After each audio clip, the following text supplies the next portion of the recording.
Hello, welcome to Flyerphics, and in today's video we are going to run you down through a class on freelancing.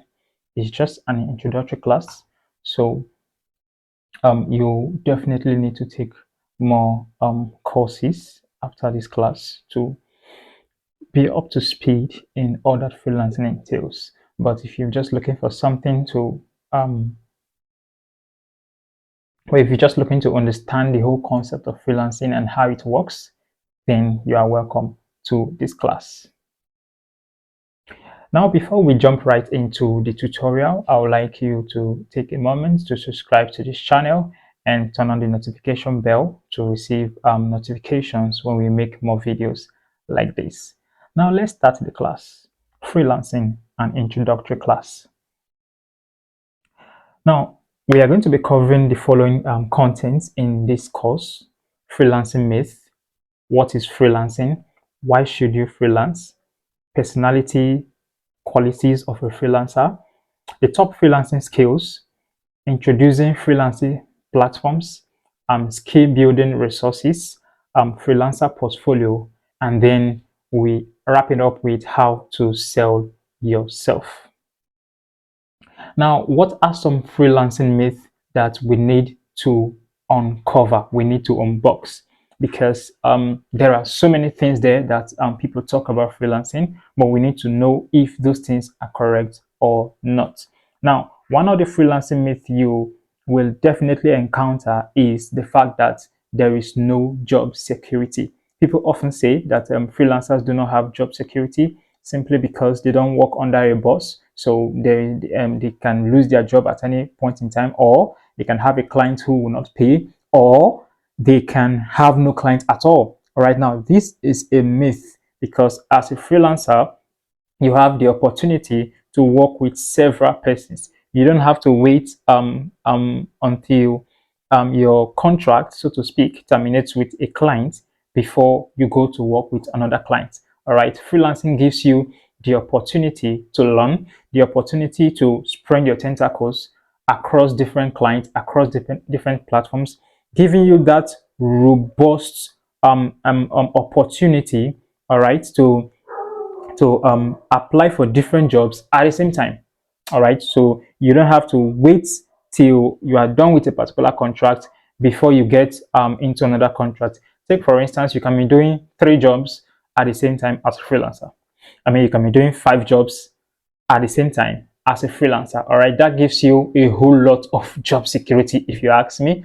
All right, so that is one of the myths that freelancers, or that people normally talk about freelancing. All right, saying that they have no job security. But I believe, as a freelancer, and you know what you are doing, you can actually have a lot of jobs, a lot of clients you are working with per time, and this will give you so much job security. The second myth that we have there about freelancing is that you don't have a boss. That is not very true. As a freelancer, your client is your boss. All right, the person that gives you your job is actually your boss. All right, you do his job, you do his bidding, and then he pays you. At the end of, depending on the agreement you both had when you started the job. All right, if you decided that you are going to be paid per milestone, then you are going to be paid per milestone. If you decided that you are going to be paid at the end of the project, you are going to be paid at the end of the project. All the time you are working for that particular client, at that point in time, that client is your boss. All right, so it is not true that as a freelancer you get to you know use the word do the way you like because you feel you are not under a boss. No, freelancing actually can put you under someone per time, and that person can serve as your boss. Now, another myth we need to uncover there is that freelancing means being less accountable. Like I said, if you understand the last point, or the previous point rather, you understand why this point is particularly very important.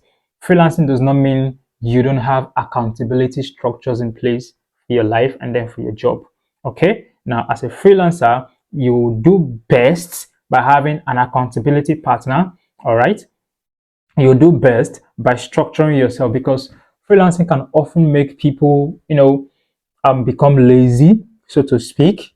like I said, if they don't know what they are doing, or for those who know what they are doing, they can be on freelancing, doing their job, having a full control, or a much more level of control over their time. But it doesn't mean that you're not accountable to somebody or to your friend or to people around you. Right? Freelancing should not rob you of the virtue of accountability. Now, another myth that we often see or hear is that freelancing is more stressful than a full-time job. Not really, depending on the job you are working on. Now, this is how it works. Whether you are doing a freelancing job, or you are actually working for somebody, you have a full-time job, a 9 to 5 job, or called a day job, all right, the kind of job would determine how stressful the job will be. All right, so freelancing is not a more stressful is not more stressful than a full-time job. Neither is a full-time job, in quote, more stressful than freelancing. There are several entrepreneurs who are freelancers, and they get to spend more than 8 hours a day working. I mean, some freelancers spend 24 hours a day working, and some freelancers can spend less than an hour a day working. Now, freelancing gives you the opportunity to have, like I said before, a control over your time. So if you decide that you are going to spend less than an hour a day working, that's what freelancing offers you. So you can choose when to work and when not to work.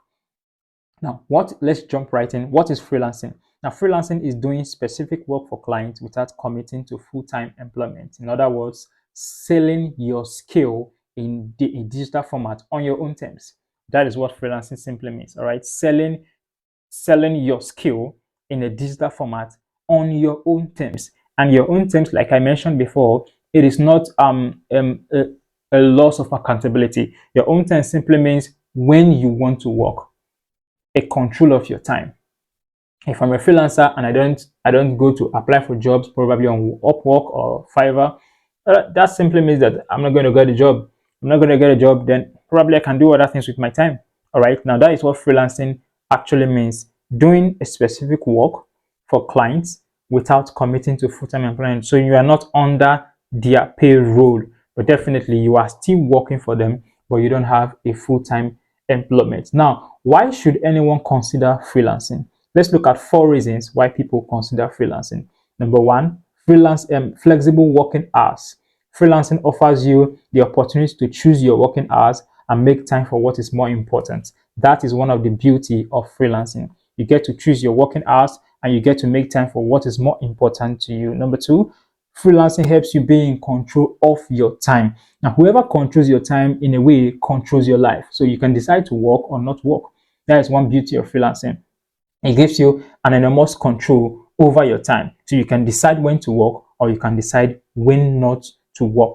Now, number three, freelancing gives you flexible work location. Most freelancing, or rather 100% of freelancing, is actually remote work. All right. So it means you get to work from the comfort of your home or whatever location you decide. And that is one beauty of freelancing. It helps you to work from home, from school, from cafe, from your library, etc. You can also even set up your own workspace, all right, your own office space. Right, so freelancing offers you flexible work location. So if you are someone who feels comfortable working from home, freelancing is something you should definitely consider.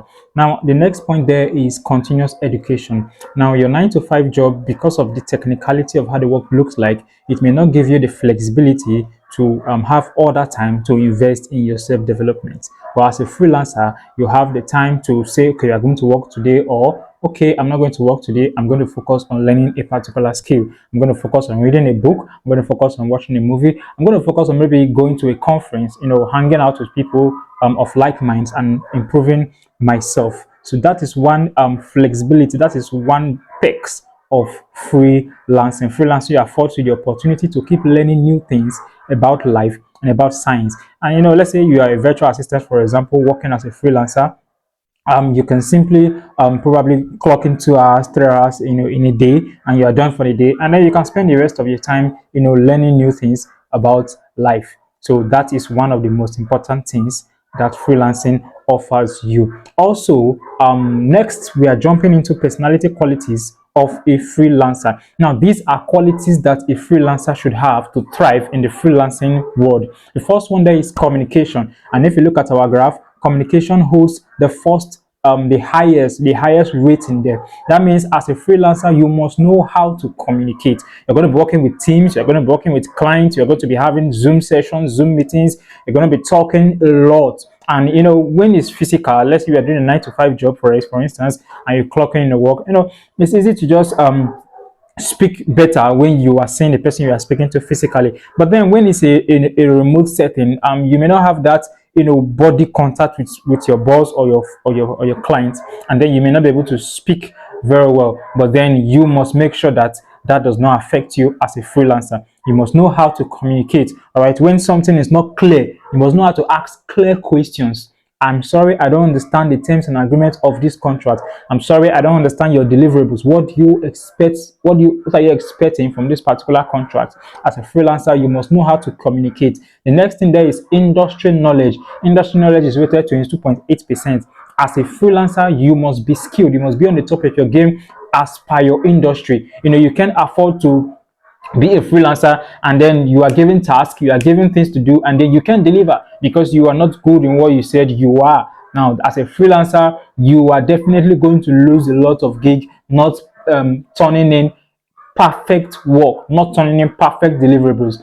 As a freelancer, you must be on top of your game. Now, as a freelancer, also time management, you must know how to manage your time very well. That's why we spoke about accountability the other time. You must know how to schedule your jobs. So let's say you're working 3 jobs. You must know how to say, okay, from so time to so time, I'm going to work on this job. From this time to this time, I'm going to work on this other job, and so on and so forth. You must know how to manage your time. If not, you will be choked up, you'll be overcrowded, and at the end of the day, you will not be able to do much. And also, as a freelancer, you need to have self-confidence. You're going to be, like I said, you're going to be having Zoom sessions, Zoom meetings, and you don't want to come there and then you are not speaking well, and you are talking from the sides of your mouth, and you are talking and you are looking down. Look at your camera, talk to your clients, be bold about what you are doing, even if you don't, even if you don't even have the complete knowledge of what you are doing. But let's exude that self-confidence. Let them know that, okay, this person can handle tasks. Now, when you don't come off as someone who is self-confident, people think you are weak. All right, even if you know what you are doing, but you can't speak up, you can't talk with this professionalism that is required of you as a freelancer. People not necessarily think you are weak and then you don't know what you are doing. And then the last thing there is negotiation. As a freelancer, you are going to be at the top of your game in negotiation. You are going to be negotiating your payroll, you are going to be negotiating your work hours, you are going to be negotiating your deliverables, and then you can talk to your bosses, talk to your client, talk to the person who is giving you that particular gig. That, okay, no, this for this particular gig, I'm going to work this, and this is what I expect as pay. Okay, why can't we do it this way? Okay, why can't we beat it down to this price? Okay, I would like to collect my pay monthly. I would like to collect my pay as per project, as per work, as per milestone. You must be on top of your game as it concerns negotiation. Now, the next thing we are looking at is some top freelancing skills that you can actually delve into. Now, the first thing there is web development. It's still in vogue. It still pays a lot of money. If you good in it, jump right in. And at Flyerphics agency, we are actually teaching web development. We have a web development mentorship program that is currently ongoing. Now, if you would like to join in the next batch, I'll put a link in the description of the video. Make sure you join and develop your web design skill.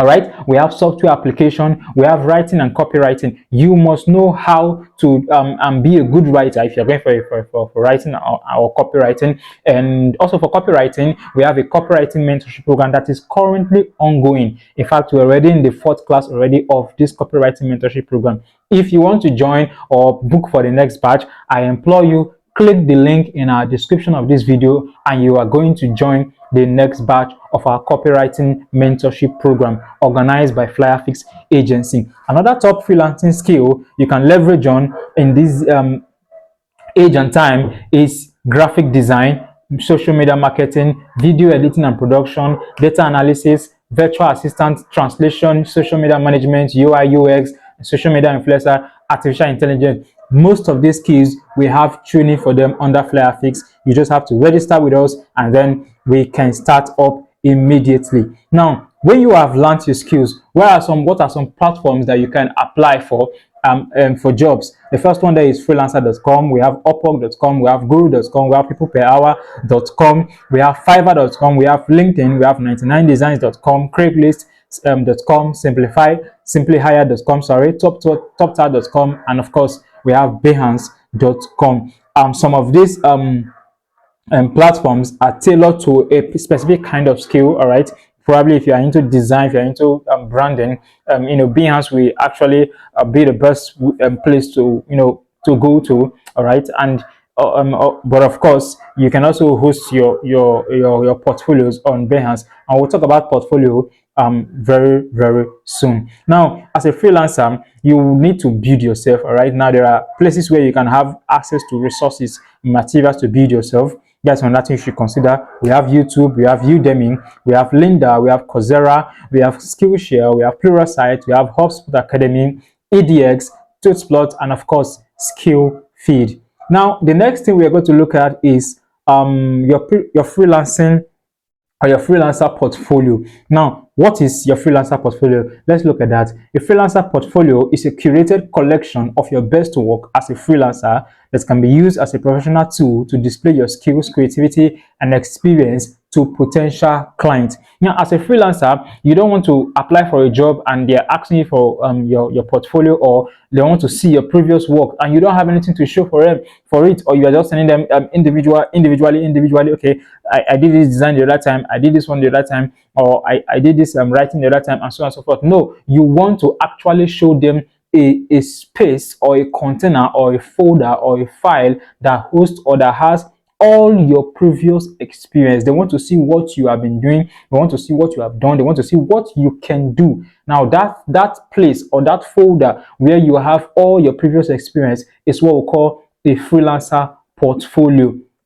And it's actually a very good thing for you to build. Now, okay, let's talk a little bit about a freelancer portfolio. Now, there are several places where you can build a very solid freelancer portfolio. Like I said, depending on your type of skill, you can use Behance, can serve as your freelancer portfolio. You can also use LinkedIn to build a freelancer portfolio. And also we have Google Drive. You can use Google Drive. You can put all your past expertise or work or services that you have done for clients in a Google Drive folder, under different files, sectionalized very well, and then people can just come there and visit you and then understand what you've been doing, before they hire you. Also, a very good place where you can create your own portfolio is called notion.com. Now, notion.io, sorry. Now, on Notion, you can actually build an amazing portfolio. All right. Then we have a lot of them. Even Canva, you can host your portfolio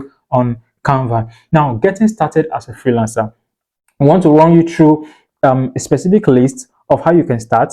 All right, what to do first, what to do next, and then the final thing you can do. The first thing you must do as a freelancer is to define your skill or the value you are offering, and you must niche down. Let's say, for example, you're a writer. Now, branding yourself as a writer does not really cut it, right? If I'm a client and I'm looking for a writer, a technical writer, for example, I won't go for you that just said you are a writer and then leave someone that said I'm a technical writer. I will definitely go for the one that says I'm a technical writer, right? Because the person niche down. So learn to niche down. If you're a writer, what kind of writing do you do? We have web content, we have copywriting, we have articles, we have blogs, and so on. We have SEO content writing. So what kind of writing do you do? Are you a technical writer? Are you a medical writer, right? Are you a literature writer? Are you a health writer? So you must learn to niche down. When you niche down, it gives your client that you know what you are doing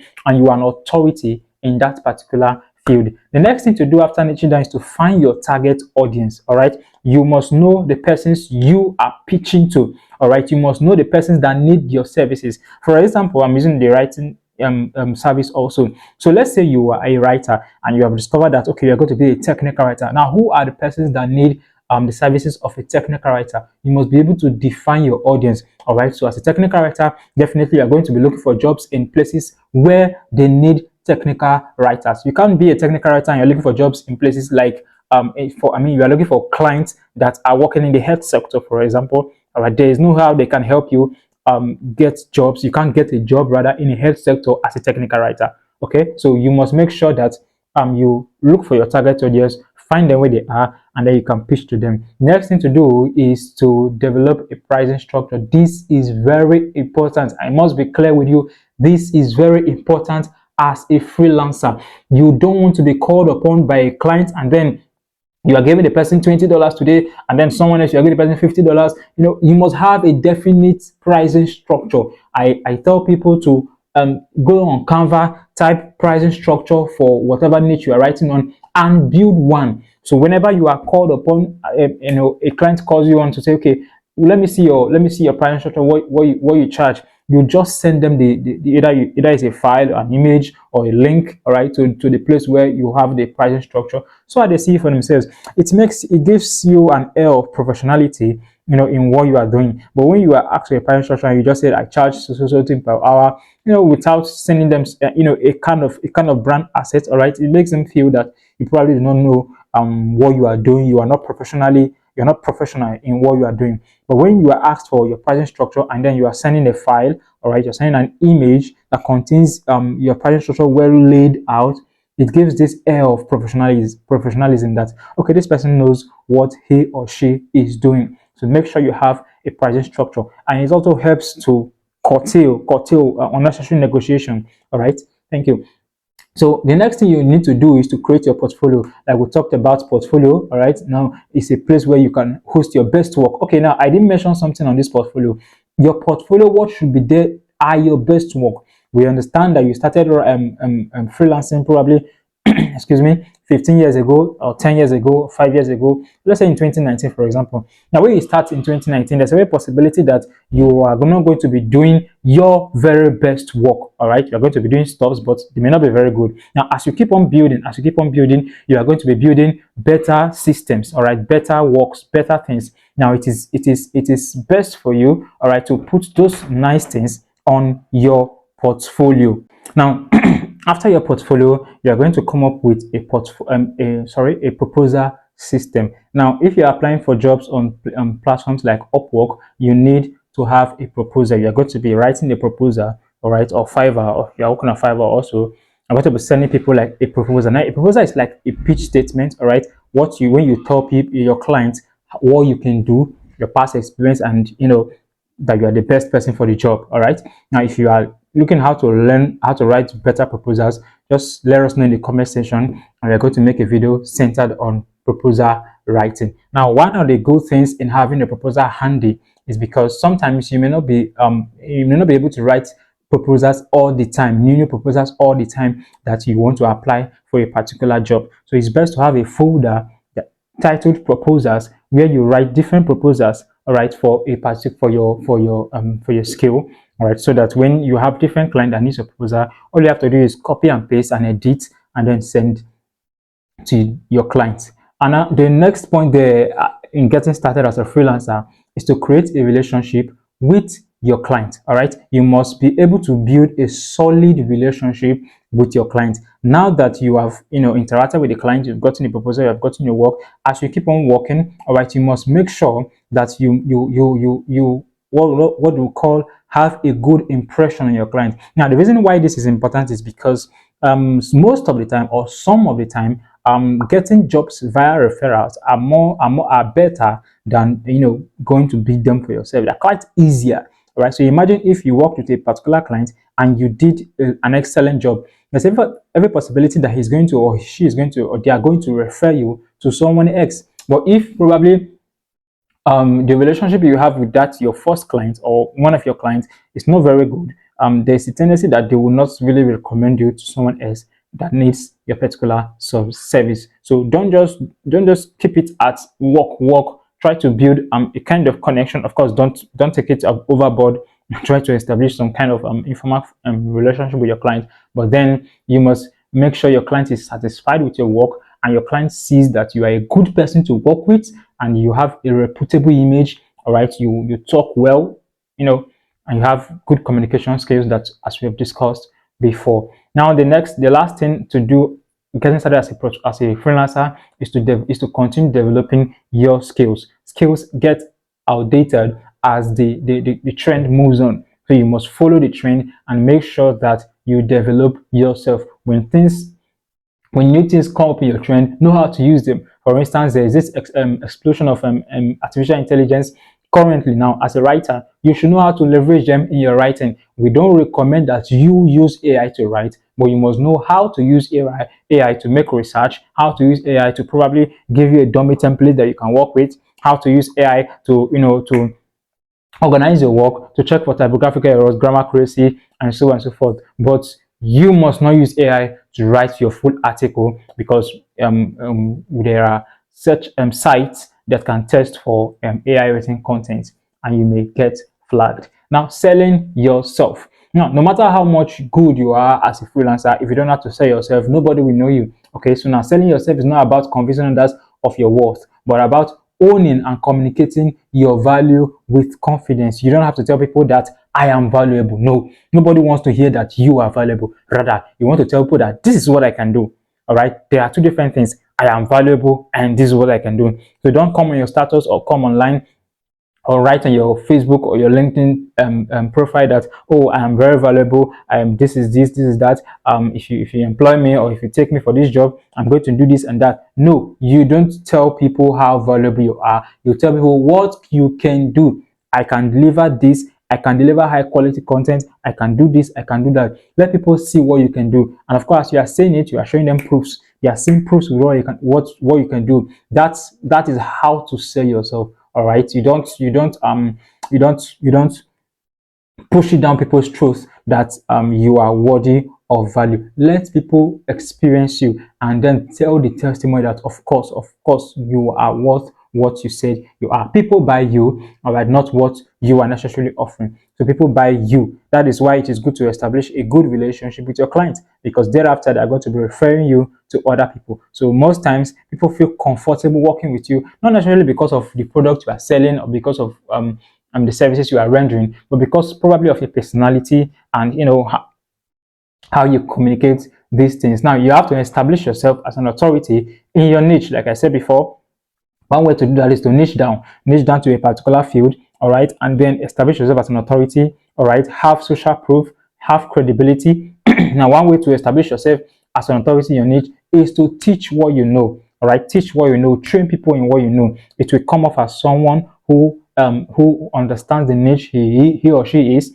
and then people will gain more trust in you. Now, another thing is to do is to teach others, which I've mentioned as a way of establishing yourself as an authority in your niche. You must learn how to teach others. It is one way to sell yourself. All right, it is one fastest way to sell yourself. Where you keep on teaching. All right, keep on putting out educational content on your profiles. All right, keep on letting people know that this is what you do and you are very good at it. It helps people trust you more. Okay, now you must collect reviews and testimonials. When you work for people, all right, tell them to give you feedback. Don't be afraid of feedbacks. Tell them you need feedbacks. All right, you want to know how you did or how you are currently doing, in whatever project you guys are working on. Of course, you must leverage on social media ads, write copies, write ads, and then run ads about the skill you offer. I offer this and this and this. I can do this and this and this. Put some ads on social media. You don't know how far it will go. Some people they don't try, so they don't know how far their ads can go and how much it can convert. You don't need to be an ad guru to run an ad about the skills that you offer. That's what some people think they need to go to it. You don't need to be an ad guru. Just put yourself out there. You must learn to sell yourself unashamedly. A closed mouth is a closed destiny. And then you must show your progress and your learning curve. Now, this is very important. Like I said, it helps you build confidence. It helps you build confidence and trust in the hearts of people when you tell them that, okay, hello guys, for example, you come on your social media profiles and you are like, hello guys, I want to start learning a particular course. I'm a freelancer, and this course I want you to work with me on this journey. And then whatever you learn per day, you are sharing, you are sharing, you are sharing. When you are done with the course and you said, okay, I have done with the course, I need to test my skill, what I've done. If you have any opportunity, I would like to volunteer, for example. Now when you do that, people trust you that, okay, we're there when this guy started from day one, so he definitely knows what he's doing. All right, so you must learn to show your progress and learning curve, and then you must be consistent. You must show up daily. You must show up daily, no matter what is happening. You must be consistent. So thank you very much. This is just a crash course or a crash class or an introductory class on freelancing, all right, for any individual, for any age group, for any skill. All right, you can slot this into any skill, into any niche that you are currently vying for, and it's going to be perfect for you. Okay, now if you need access to a PDF file or the PPT file, PPTX file of this tutorial, you can get it also from the description in this video. Thank you so much. Now, to get in touch, our number there is on the screen. You can contact us. You can send us an email on flyerphics@gmail.com. And also, you can visit our website on flyerphics.com to join us, join our team. We have teams, we have social media team, we have branding team, graphic design team. And if you want to join this pool of freelancers, you are very much welcome. If you remember, if you like this video, click the like button, and also if you have not subscribed to this channel, subscribe to this channel. We are posting more educational content in this on this channel. All right, if you look through the channel, through the videos, you're going to see other videos that can help you both in your work, both in your career journey and in your skill learning journey. Subscribe to this channel, click the notification bell so that you can get notified when we upload more videos. Thank you very much. I'll see you in the next video.